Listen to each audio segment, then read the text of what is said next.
The sound of the Duke's voice was the last thing that made sense before the world inverted. "You are nothing to me, Rosalind. To the world, a shadow, to me, a containment breach. You are nothing." Benedict Hawthorne's words were cold, sharp enough to bleed, but they were instantly swallowed by a roar that didn't come from a throat.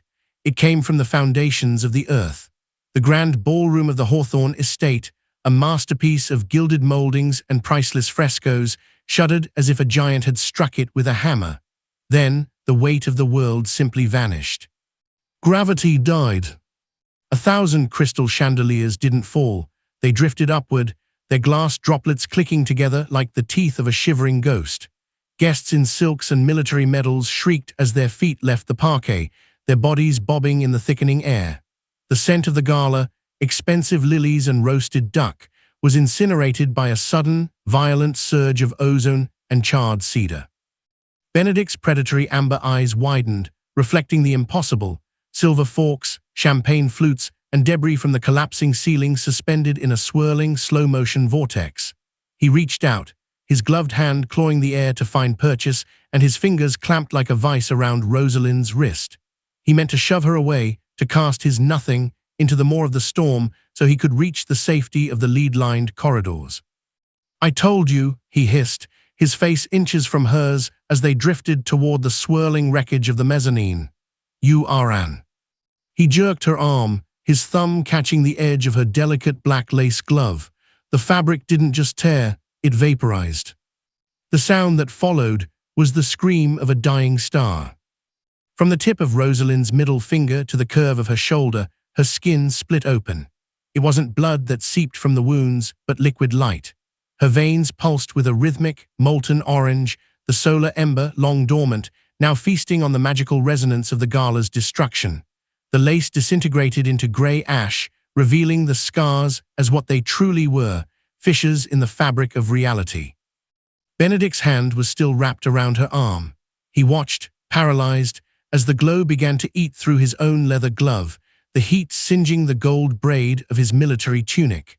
The air around Rosalind's arm began to ripple and distort, turning the floating debris into slag. "Rosalind," he whispered. The name felt foreign on his tongue, stripped of its usual cruelty.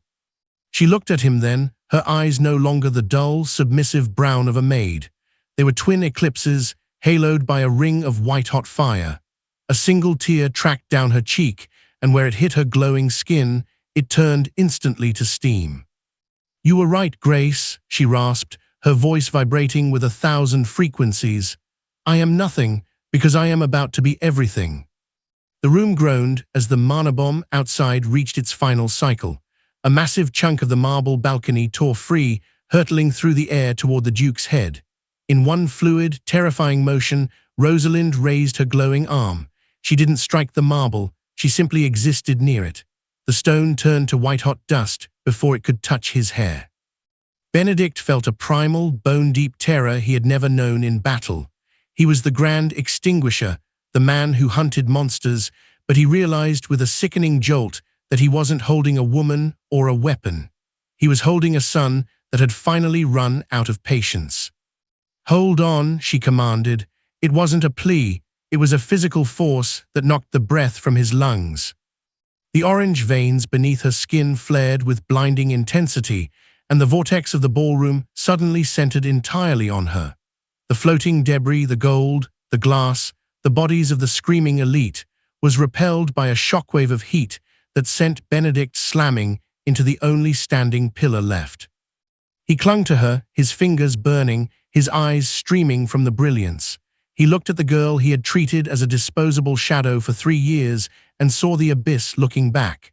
The Duke, for the first time in his calculated life, understood that the containment was over. The nothingness was gone.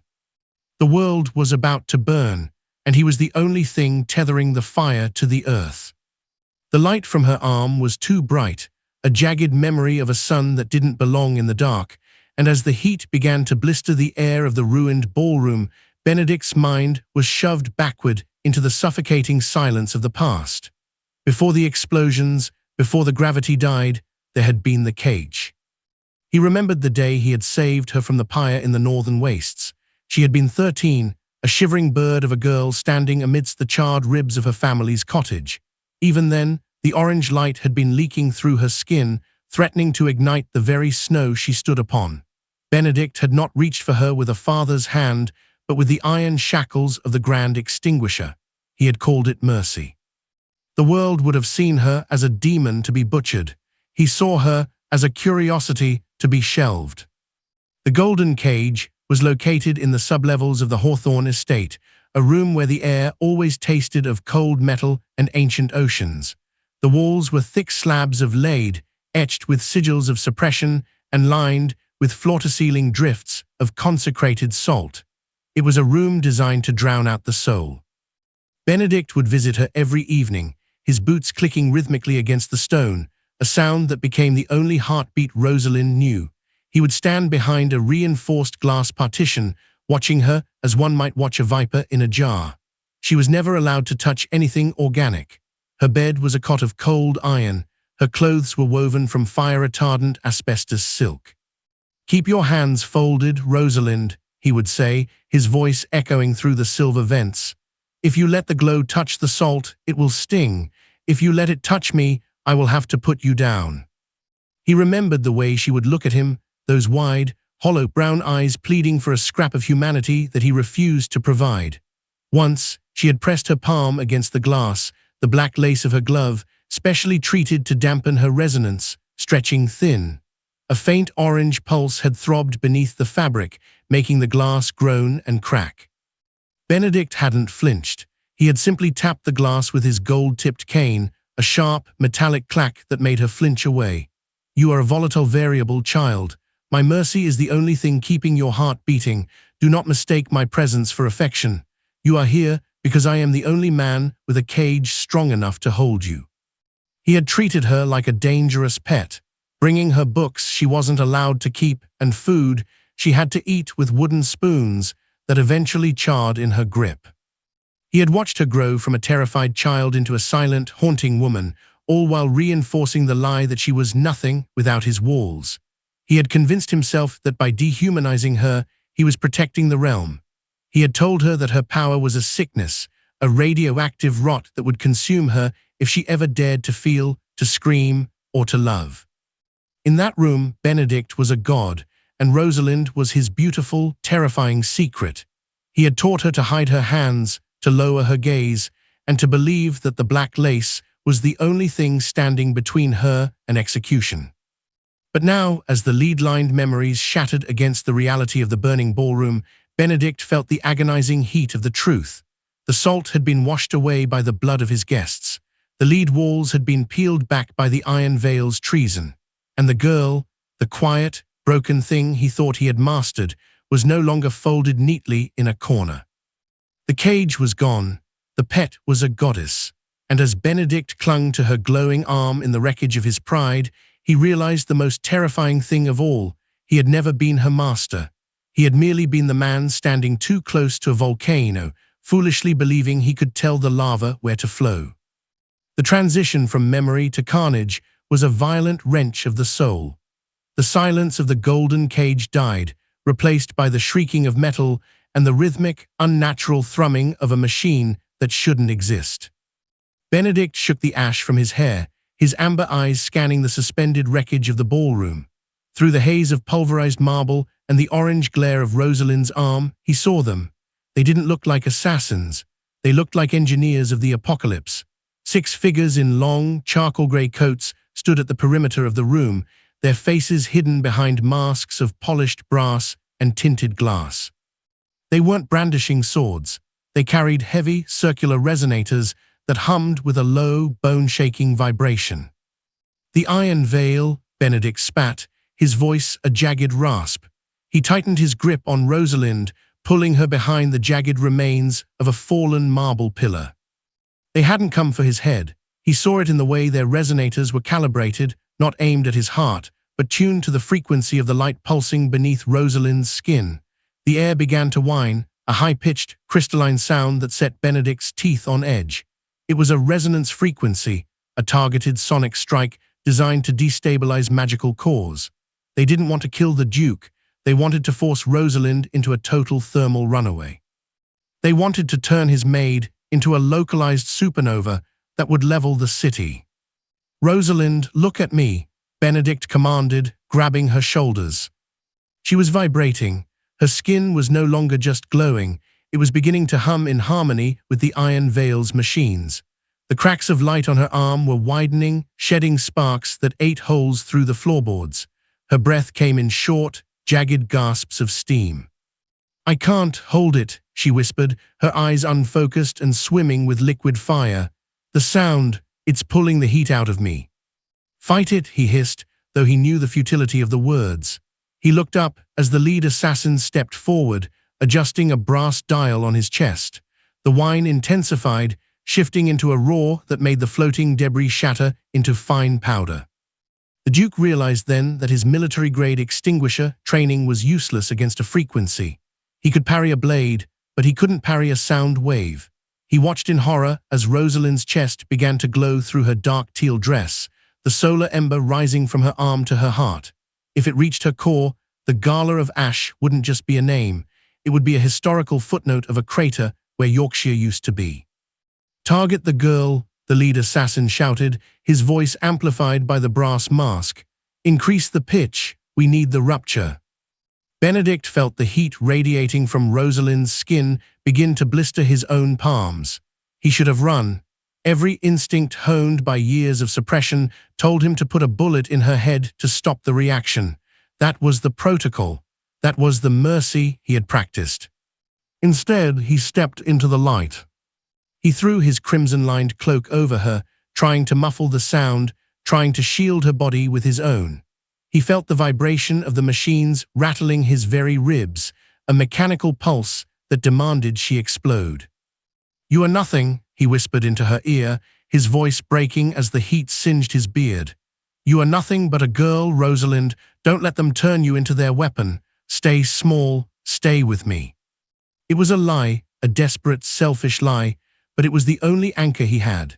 As the Iron Veil's machines reached a deafening, glass-shattering crescendo, the Duke stood in the center of the vortex, a man of iron and ego trying to hold back the sun with nothing but the weight of his own shadowed soul. The resonance grew so loud, it became a physical weight, a wall of sound that threatened to liquefy Benedict's internal organs. He knew they couldn't stay in the ballroom. The Iron Veil's machines were zeroing in on Rosalind's signature like sharks to blood. With a guttural roar, he hauled her upward, his boots finally catching purchase on a slanted slab of the mezzanine that had wedged itself against the exit.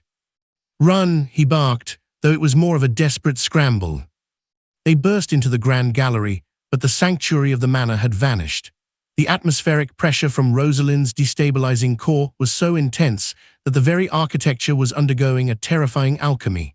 As they sprinted down the long, portrait-lined corridor, the oak floorboards didn't just burn, they shifted. Beneath Rosalind's bare, glowing feet, the wood charred, liquefied, and then instantly vitrified. With every step she took, the floor crystallized into jagged, translucent glass. The sound of her passage was a frantic, rhythmic tink-tink-tink of cooling silica. The Duke, running a half-step behind her, found himself navigating a nightmare of treacherous beauty. His polished boots slipped on the literal mirror of her wake, the glass still glowing a faint, lethal orange. "Rosalind, keep your eyes on the end of the hall," Benedict yelled, his lungs searing from the heat she was shedding. She wasn't running so much as she was being propelled by the energy leaking from her marrow. Her dark teal dress was smoldering, the hem turning to lace of ash that trailed behind her like a funeral shroud. The air around her was so distorted by the thermal output that her silhouette blurred, a shimmering mirage of a girl trapped in a cage of light. The walls began to groan. The Hawthorne ancestors, captured in oil and canvas, bubbled and hissed as the heat stripped the paint from their frames. Benedict watched his grandfather's stern face melt into a puddle of pigment as they sprinted past. The opulence he had spent his life maintaining was being rendered down to its base elements. "I'm burning it all," Rosalind cried out, her voice cracking with the strain of holding back a scream. "Everything you own, everything you are, it's turning to glass." "Let it burn," Benedict shouted back, surprising himself. He lunged forward, catching her by the waist as a section of the ceiling collapsed in a rain of white-hot plaster. The heat of her skin was now a physical agony. Even through his heavy crimson cloak and the thick wool of his tunic, he could feel his flesh beginning to blister. It was like embracing a furnace. Yet he didn't let go. He shoved her forward, his boots skidding on the vitrified floorboards that were cracking under their combined weight. The hallway was becoming a narrow throat of fire and transparent stone, a crystalline tunnel leading toward the unknown. Behind them, the low-frequency hum of the iron veils resonators echoed through the glass corridor, amplified by the smooth surfaces until the walls themselves began to vibrate and shatter.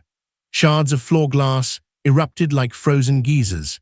Benedict shielded Rosalind's head with his arm, feeling the stinging bite of 100 micro-cuts as the vitrified wood exploded around them. They reached the heavy oak doors at the end of the gallery, but the metal hinges had already fused shut from the heat. Rosalind didn't wait. She reached out with her scarred, glowing hand and touched the wood. There was no flame, only a silent, blinding flash as the heavy timber was instantly reduced to a fine white ash. They tumbled through the gap and into the biting cold of the winter night, the transition from the furnace of the hall to the frost of the moor so violent that Benedict's vision went black for a sickening second. He hit the frozen dirt hard, but his first instinct was to reach back into the light. He dragged her out just as the gallery behind them gave way, the glass floor shattering into a million diamonds that fell into the dark. The cold of the Yorkshire moors was a whetstone, sharpening the agony of their flight. They had collapsed into the lee of a jagged limestone outcropping, a place where the wind howled like a wounded beast, yet the snow within 10 feet of Rosalind wouldn't settle. It vaporized before it touched the ground, creating a ghostly shroud of steam that hissed in the dark. Benedict pulled himself toward her on his hands and knees, his breath coming in ragged, frozen plumes. Rosalind was curled into a ball, her hands clutched to her chest, but the light was winning. The solar ember was no longer just pulsing, it was vibrating at a frequency that made the very stones beneath her crack and glow.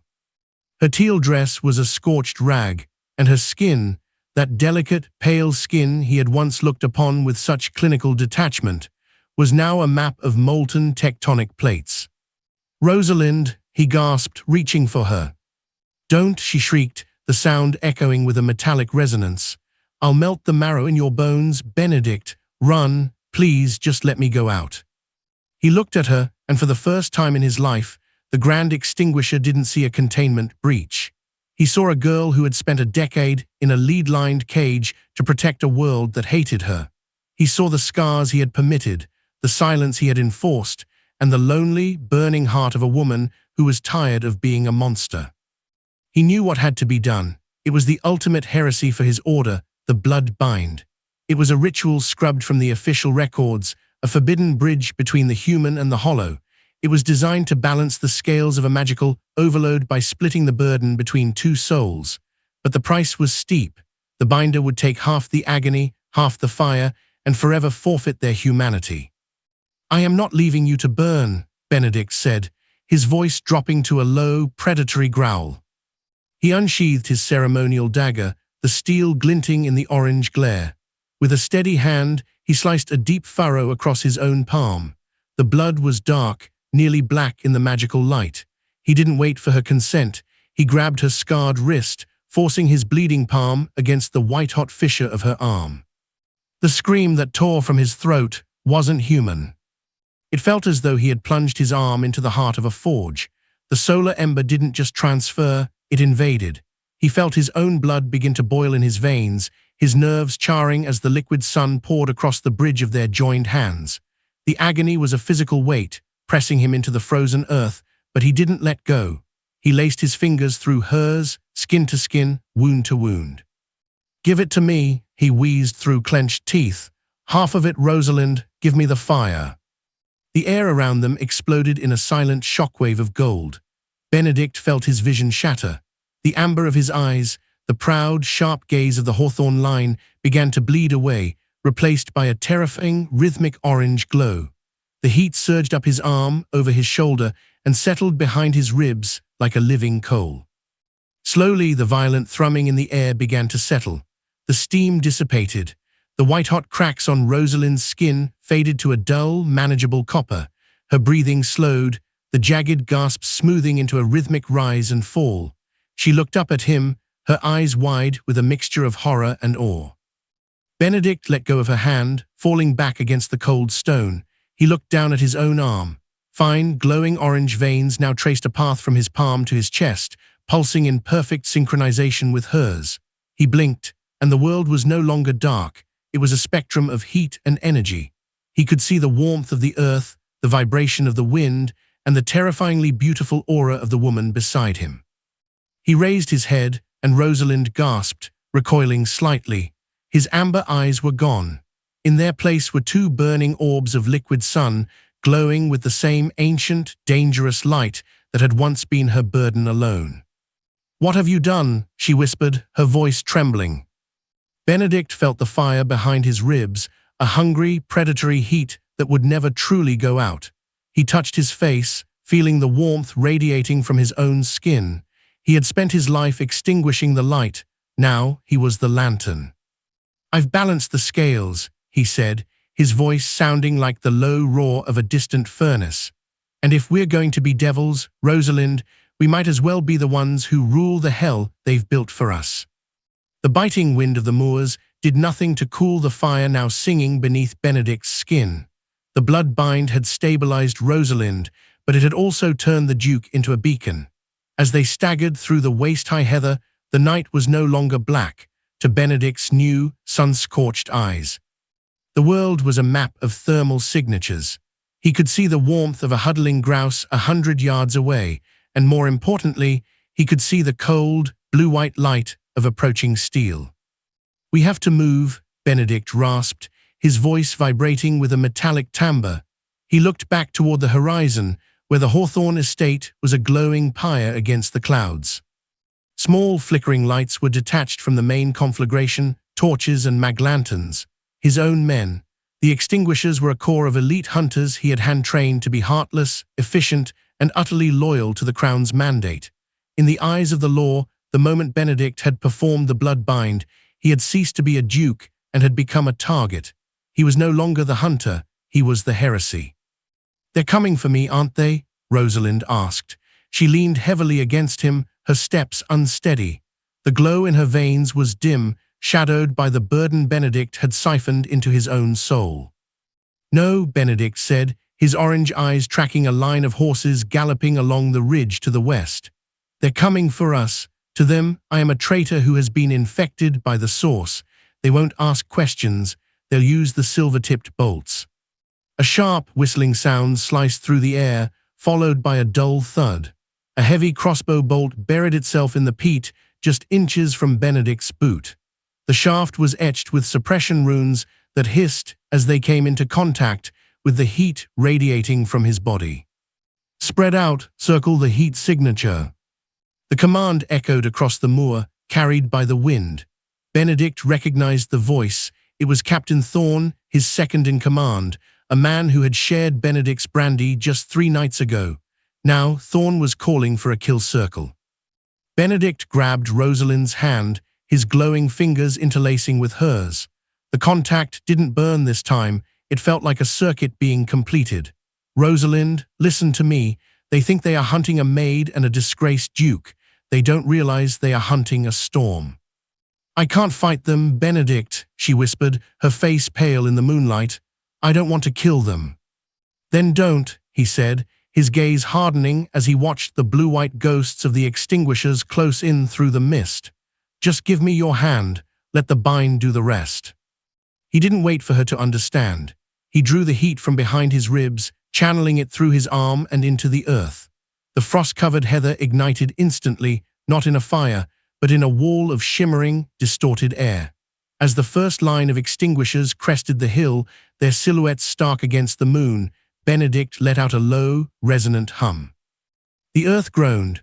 A shockwave of pure thermal energy rippled outward, melting the snow into a sudden, blinding fog. The horses shied away, screaming, as the ground beneath them became too hot to tread. Through the steam, Benedict saw Thorne's face, a mask of absolute shock, as he looked into the burning orange pits that had once been his commander's eyes. Treason, Thorne screamed, raising his crossbow. The Duke is lost. Burn them both. A volley of bolts hissed through the fog. Benedict didn't flinch. He swept his arm in a wide arc, the air itself turning to liquid glass in the wake of his gesture. The bolts didn't just miss. They vaporized in midair, reduced to sparks of iron and ash before they could touch his skin. He didn't stay to witness the aftermath. He pulled Rosalind into the thickest part of the mist, their shared light guiding them through the treacherous bogs. Behind them, the sounds of the hunt continued, the barking of hounds, the shouting of men, but the extinguishers were cautious now. They had realized they weren't chasing a wounded animal. They were following a god and his shadow across a landscape that was rapidly turning to ash. As they reached the jagged edge of the Black Crag ravine, Benedict turned to look at the woman beside him. Her eyes were beginning to reflect his own orange fire. The war for the moor had begun, and for the first time in his life, the Duke felt a terrifying, exhilarating sense of freedom. He had lost his title, his home, and his humanity, but as Rosalind squeezed his hand, he realized he had finally found something worth the burn. The cave they found was a shallow, jagged mouth of granite that smelled of ancient ice and wet earth. Outside, the Yorkshire blizzard had descended with a vengeance, a white wall of screaming wind that buried the trail of ash they had left across the moor. Inside, the air was thick with the scent of singed wool and the low, rhythmic thrum of the two hearts now beating in a singular, molten tempo. Rosalind stood at the very edge of the cave, her silhouette framed by the swirling snow. Her hands were trembling, sparks of orange light jumping from her fingertips to the stone walls like frantic insects. Every time she breathed, the frost on the cave floor retreated, turning to a thin, steaming film of water. "You can't stay," she whispered, her voice barely audible over the gale. "Benedict, look at yourself." The Duke sat against the far wall, his chest heaving. His once impeccable green tunic was a ruin of charred fabric and melted gold braid. The skin of his neck was flushed a deep, unnatural crimson, and his eyes, those terrifying orbs of liquid sun, pulsed with every ragged breath he took. The blood bind was working, but it was consuming him. He was a vessel meant for ice and iron, now filled with the core of a star. "I am fine," he grunted, the words vibrating in the small space. "You are dying," she screamed, spinning around. Her face was streaked with soot and tears that evaporated before they could fall. "The extinguishers, Thorne, they aren't hunting a maid anymore. They're hunting a monster, and I made you one. If I leave, if I run into the white, the signal will follow me. You can go back. You can tell them you fought me off. You can have your life back." She turned toward the white abyss of the storm, her feet already treading into the deep drifts. She was going to sacrifice herself to the frost, hoping the cold would snuff her out before the hunters or the fire could finish the job. "Rosalind, don't you dare," Benedict roared. He moved with a speed that wasn't human, a blur of shadow and orange light. He caught her at the very lip of the cave, his hands slamming into her shoulders to spin her around. The contact was a physical explosion. Because her emotions were raw and unchecked, her temperature had spiked to a lethal degree. The moment his hands touched her, the gold-braided wool of his coat didn't just burn, it turned to liquid slag, dripping onto the snow with a hiss. His flesh sizzled, the scent of burning skin filling the small cavern, but Benedict didn't flinch. He didn't even hiss in pain. He stepped closer, closing the distance until their chests were touching, a collision of two suns. He wrapped his arms around her, pinning her to him.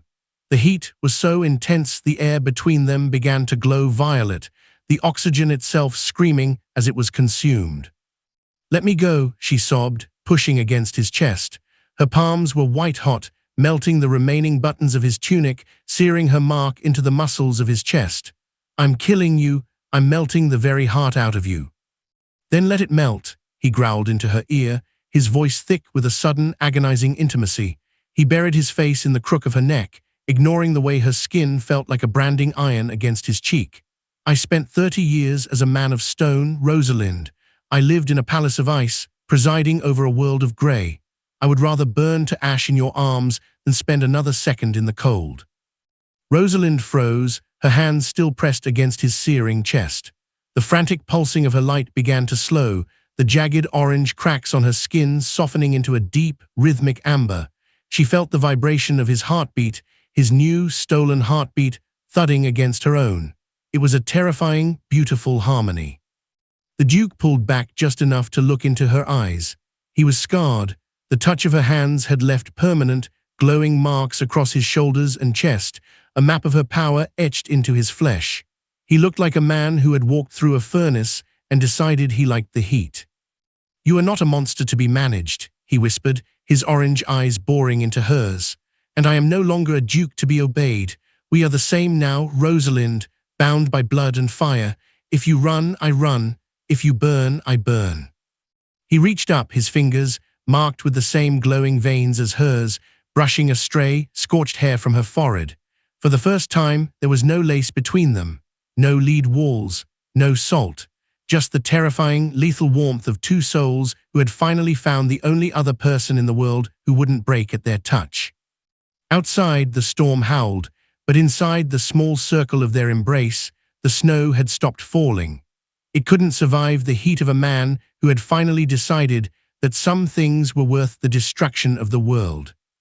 The sanctuary of the cave was shattered not by the storm, but by a sound that made the very marrow of Benedict's bones vibrate. It was a rhythmic, mechanical thrumming, a deep, subsonic pulse that turned the falling snow into a fine grey mist. The iron veil had tracked the resonance of the bloodbind. They didn't come with torches or hounds. They came with a monstrosity of brass and obsidian. Out of the whiteout emerged a hulking silhouette, a carriage-sized machine mounted on iron treads, hissing steam and venting green, alchemical exhaust. At its center sat a glass sphere suspended by magnetic coils, pulsating with a predatory, vacuum-like hunger. It was the siphon engine, a device built for the sole purpose of harvesting a solar soul. To the iron veil, Rosalind wasn't a human. She was a battery meant to power a new age of clockwork warfare. "Stay back," Benedict hissed, pushing Rosalind deeper into the shadows of the granite. But the machine wasn't calibrated for her yet. It was tuned to the erratic, unrefined signal of the binder. Because Benedict's body was struggling to integrate the solar ember, his heat signature was a flared, unstable beacon. The lead engineer of the Veil, a man whose face was a patchwork of brass plates and scar tissue, stood atop the machine, pointing a long, needle-like conductor at the cave mouth. "The Duke has the resonance," the engineer shouted over the gale. "He is the bridge. Capture the conduit, and the sun will follow." Before Benedict could summon the fire behind his ribs, the machine unleashed a tether, a coil of silver mercury wire that lashed through the air like a living whip. It didn't strike like a blade. It latched onto the glowing veins in Benedict's arm, creating a localized gravity well. The agony was instantaneous. The wire acted as a vacuum, violently dragging the siphoned heat out of Benedict's chest. He fell to his knees, his orange eyes flickering as the engine began to glow with his stolen light. The silver wire turned white-hot, humming with the force of his stolen power. "Benedict!" Rosalind screamed, reaching for him, but the air around him was now a distorted field of kinetic energy that threw her backward against the stone. "Run, Rosalind!" he roared, his voice cracking as the machine's glass sphere began to fill with swirling, molten clouds of his essence. "They can't feed it. Without you, run." He tried to ignite the air to melt the silver tether, but the engine was faster. It was designed to eat the very energy he tried to use against it. The more he fought, the more he fed the beast. The Iron Veil operatives moved in, their brass masks reflecting his wanting glow. They threw a weighted, lead-lined net over him, the sigils on the mesh suppressing his ability to draw from the solar ember. The Duke, the man who had once ruled from a throne of ice, was dragged toward the iron maw of the machine like a common criminal. The engineer looked down at him with cold, glass eyes. "The Duke of Hawthorne, reduced to a lure," the man mocked, his voice a mechanical rasp. He turned his gaze toward the shadows of the cave where Rosalind's light flickered in a desperate, panicked rhythm. "Miss Avery, you see the needle in the Duke's heart. Every second you stay in the shadows, this engine drinks from his life force. We don't need to hunt you anymore. We will simply wait until he is a hollow husk of ash, and then we will harvest what is left of your fire from his corpse." Benedict screamed as a second tether latched onto his shoulder, the machine's hum rising to a glass-shattering pitch. He looked at Rosalind, his orange eyes dimming, pleading with her to vanish into the blizzard, to let him die so she could be free. But he saw her face change. The terror was gone, replaced by a cold, white-hot resolve that made the blizzard around her stop dead. She stepped out of the shadows, her hands bare, her fingers tracing the air where the heat of the Duke was being stolen. The Iron Veil had achieved their goal. They had lured the sun into the trap.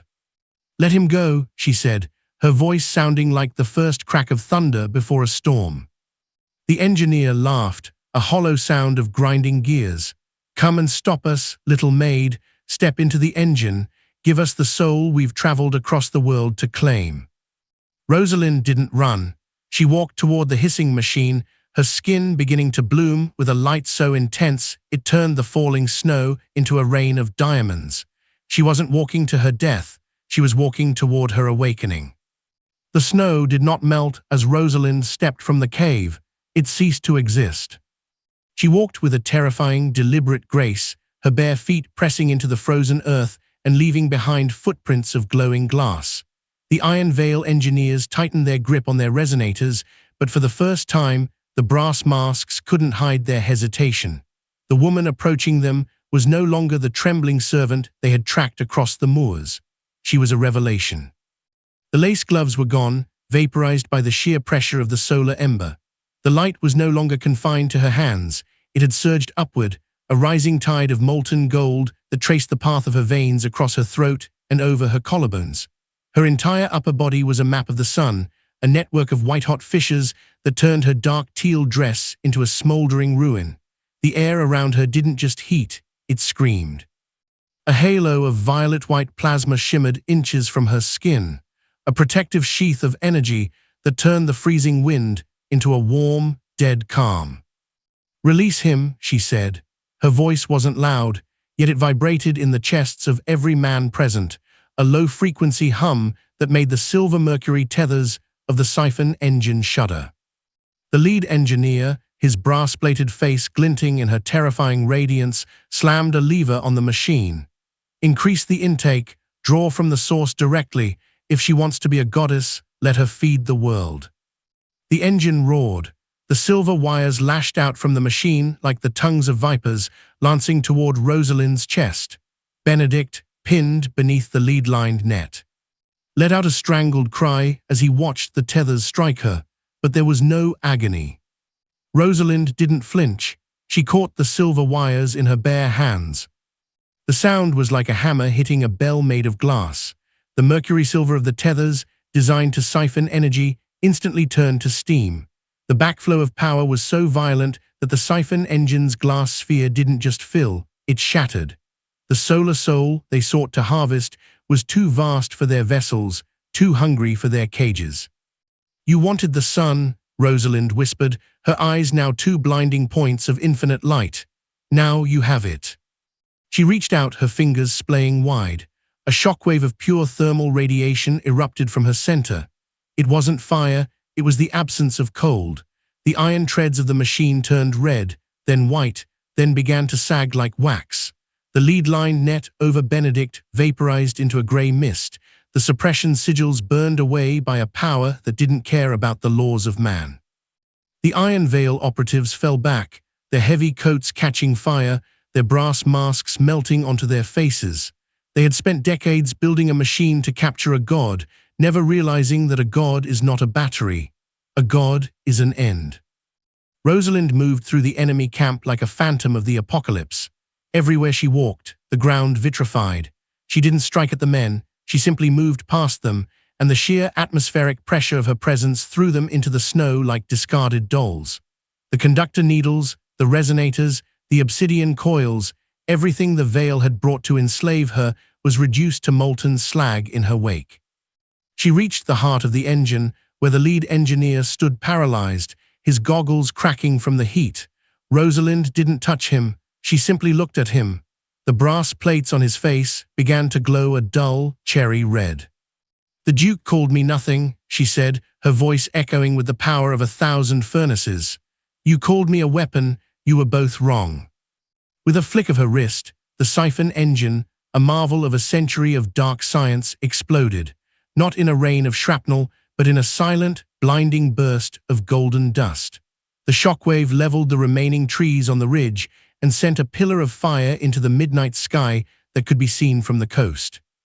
As the light began to settle into a steady, rhythmic throb, Rosalind turned back to where Benedict lay. The snow had been pushed back for 50 yards in every direction, leaving a circle of scorched, steaming earth.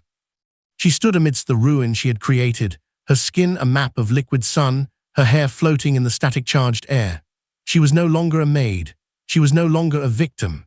She was a goddess of ruin, standing in the center of a new world, and as Benedict looked up at her from the ashes, his own orange eyes reflecting her glory, he knew the age of the cage was over. The silence that followed the destruction of the siphon engine was heavier than the blizzard had ever been. The iron veil was gone, their ambitions reduced to fine white ash that drifted through the scorched air like a mockery of the snow. Rosalind stood at the center of the devastation, her silhouette a jagged cut of liquid gold against the black velvet of the moor. The violet-white plasma around her skin began to retract, the violent roar of her power smoothing into a low, rhythmic throb, the heartbeat of a world reborn. Benedict pulled himself from the dirt, his movements slow and agonizing. His body was a map of burns, and his lungs were filled with the scent of ozone, but the weight of his old life was gone. The title, the estate, the rigid mandates of the extinguishers, they had all been vaporized in the wake of the woman before him. He stood on shaky legs, the glowing orange veins in his own arms pulsing in a perfect, haunting echo of hers. He didn't reach for his sword. He didn't reach for his cane. Instead, the man who had once commanded the nothingness of shadows walked toward the sun. Rosalind turned to him, her eyes still haloed with that terrifying, ancient fire. For a moment, she looked as though she might ascend, leaving the broken earth behind for a sky that could finally hold her. But as Benedict approached, the heat around her softened. The glass floor she had walked upon ceased to crack. "The order will come for us," she said, her voice no longer a scream of light, but a calm, regal resonance. "The king, the extinguishers, the survivors of the veil, they will see this crater and call it the end of the world." "Let them," Benedict replied. He reached out, his hand no longer gloved, his skin scarred with the marks of the blood bind.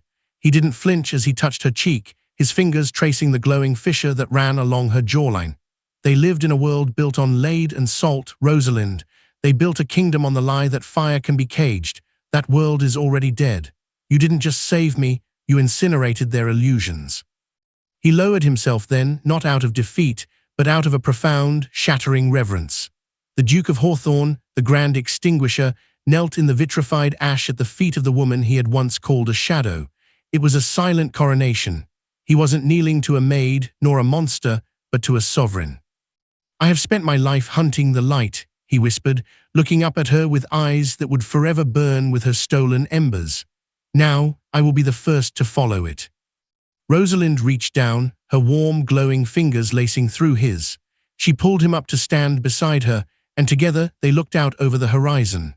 The sun was beginning to break through the clouds, a pale, natural light that seemed dim and fragile compared to the fire they carried within. The Hawthorne estate was a ruin. The order was in chaos. The very structure of the magical 19th century Britain had been melted down to its base elements, but as the warmth spread from their joined hands, a new vision began to take shape. They wouldn't build walls of lead this time. They wouldn't hide the light beneath black lace or bury it in salt. They stood together on the edge of the ravine, two devils who had inherited a kingdom of ash. From the embers of the old world, they would forge a new one where the fire wasn't a plague to be purged, but a sun to be followed. The age of the cage was over, the age of the sovereign had begun. And as they walked back toward the world, the snow began to fall again, but this time it didn't freeze. It melted the moment it touched the earth, turning the wasteland into a garden of steam and hope.